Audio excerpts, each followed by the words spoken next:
રસ્તા પર થતા અકસ્માતો એક એવી વાસ્તવિકતા છે જેનો આપણે લગભગ રોજ સામનો કરીએ છીએ, નહીં?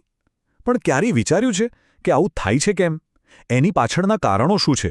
અને સૌથી અગત્યનું, એને રોકવા માટે શું થઈ રહ્યું છે? ચાલો આજે આ જ આખી વાતને બરાબર સમજીએ. જરા આ તસવીર પર નજર કરો. કંઈક જાણીતું લાગે છે ને? ડાળીમાં આમ તેમ પડેલો સામાન, થોડી ગડબડ. આપણને લાગે કે આ તો સાવ સામાન્ય વાત છે. પણ સાચું કહું ને, રસ્તા પર આવી નાની નાની બેદરકારી જ કોઈકવાર મોટા જોખમનું કારણ બની જાય છે. એટલે આ ખાલી એક ફોટો નથી, પણ એક ચેતવણી છે. અને જ્યારે આવું કોઈ જોખમ હકીકત બની જાય છે, ત્યારે એની અસર ખરેખર બહુ મોટી હોય છે. દરેક અકસ્માત પાછળ છે ને, કોઈ એક વ્યક્તિનું જ નહીં, પણ આખા પરિવારનું, સમાજનું અને આર્થિક રીતે પણ મોટું નુકસાન છુપાયેલું હોય છે. આ જ બતાવે છે કે આ વિષયને આપણે કેટલો ગંભીરતાથી લેવો જોઈએ. તો ચાલો હવે આપણે વાત કરીએ અકસ્માતના મુખ્ય કારણો વિશે. તો સવાલ એ છે કે આ અકસ્માતો થવા પાછળના અસલી કારણો શું છે? ચાલો એને એક પછી એક વિગતવાર જોઈએ અને સમજીએ કે ખરેખર સમસ્યાનું મૂળ ક્યાં છે.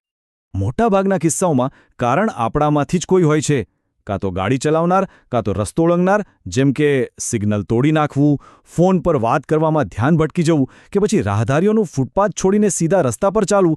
આ બધી ભૂલો એટલી સામાન્ય થઈ ગઈ છે ને કે આપણને એ ભૂલ લાગતી જ નથી, પણ એના પરિણામો એ ક્યારેય સામાન્ય નથી હોતા. પણ આ બધી ભૂલોમાં એક ભૂલ એવી છે જે સૌથી મોટી અને સૌથી ખતરનાક છે, અને એ છે સ્પીડ. જી હા, વધુ પડતી ઝડપ. આંકડાઓ એકદમ સ્પષ્ટ છે કે મોટાભાગના ગંભીર અકસ્માતો પાછળ આ જ એક કારણ જવાબદાર હોય છે. થોડીક પળોનો રોમાંચ આખી જિંદગીની સજા બની શકે છે. પણ હા, એવું નથી કે દરેક વખતે ભૂલ માણસની જ હોય છે. ક્યારેક વાહન જ દગો દઈ જાય છે, જેમ કે અચાનક બ્રેક ફેલ થઈ જાય, ટાયર ઘસાઈ ગયા હોય, કે પછી ગાડીમાં ક્ષમતા કરતાં વધુ ભાર ભરી દીધો હોય. અને આ તો થઈ વાહનની વાત. આપણા રસ્તાઓની હાલત પણ ક્યાં ઓછી છે? ઠેર ઠેર ખાડા, કે પછી એવા વળાંક જે ખોટી રીતે જ બન્યા હોય. આ બધું પણ સીધું અકસ્માતને આમંત્રણ આપે છે. અને પછી આવે છે કુદરતી પરિબળો, જેમ કે ભારે વરસાદ, ગાઢ ધુમ્મસ, કે પછી તોફાની પવન.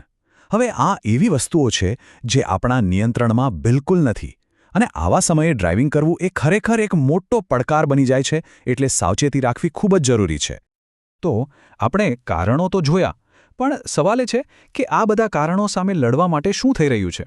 ચાલો હવે નિવારણ માટેના ઉપાયો પર એક નજર કરીએ. જુઓ, સરકાર એક આખી યોજના સાથે આગળ વધી રહી છે. અને આ વાત ખાલી દંડ વસૂલવા પૂરતી નથી, પણ રસ્તાઓને મૂળભૂત રીતે સુરક્ષિત બનાવવાની છે. જેમ કે રોડ રસ્તાઓની ગુણવત્તા સુધારવી, ટ્રાફિક સિગ્નલો બરાબર કામ કરે એ જોવું, અને જે વિસ્તારોમાં વધુ અકસ્માત થાય છે ત્યાં સીસીટીવીથી નજર રાખવી. અને હા, આ બધાની સાથે સાથે કાયદાઓ પણ વધુ કડક બનાવવામાં આવી રહ્યા છે. પણ એક વાત સમજવા જેવી છે. કાયદા અને સારી સુવિધાઓ એકલા કંઈ ન કરી શકે. અહીંથી જ આપણી, એટલે કે દરેક નાગરિકની ભૂમિકા શરૂ થાય છે. આપણે વાત કરીને કે સુરક્ષા એ કોઈ એકને નહીં, પણ આપણા સૌની સહિયારી જવાબદારી છે. અને આ વાત હવે સત્તાવાળાઓ પણ એકદમ સ્પષ્ટ કરી રહ્યા છે. નિયમો પહેલાં કરતાં ઘણા કડક બનાવવામાં આવ્યા છે, અને જો કોઈ એનું ઉલ્લંઘન કરે તો એના માટે સજાની જોગવાઈ પણ છે. એટલે કે સંદેશ એકદમ સાફ છે. હવે બેદરકારી નહીં ચાલે. તો જુઓ, એક તરફ સરકાર પોતાના પ્રયત્નો કરી રહી છે, રસ્તાઓ સુધરી રહ્યા છે, નવા નિયમો બની રહ્યા છે. પણ આ આખી વાતનું બીજું અને કદાચ સૌથી મહત્વનું પાસું આપણે પોતે છીએ. તો અંતે સવાલ એ જ છે કે આવતીકાલે જ્યારે આપણે ઘરની બહાર નીકળીશું, ત્યારે રસ્તાને વધુ સુરક્ષિત બનાવવા માટે આપણે શું કરીશું? આ સવાલનો જવાબ આપણા દરેકે પોતાની જાતને પૂછવાનું છે.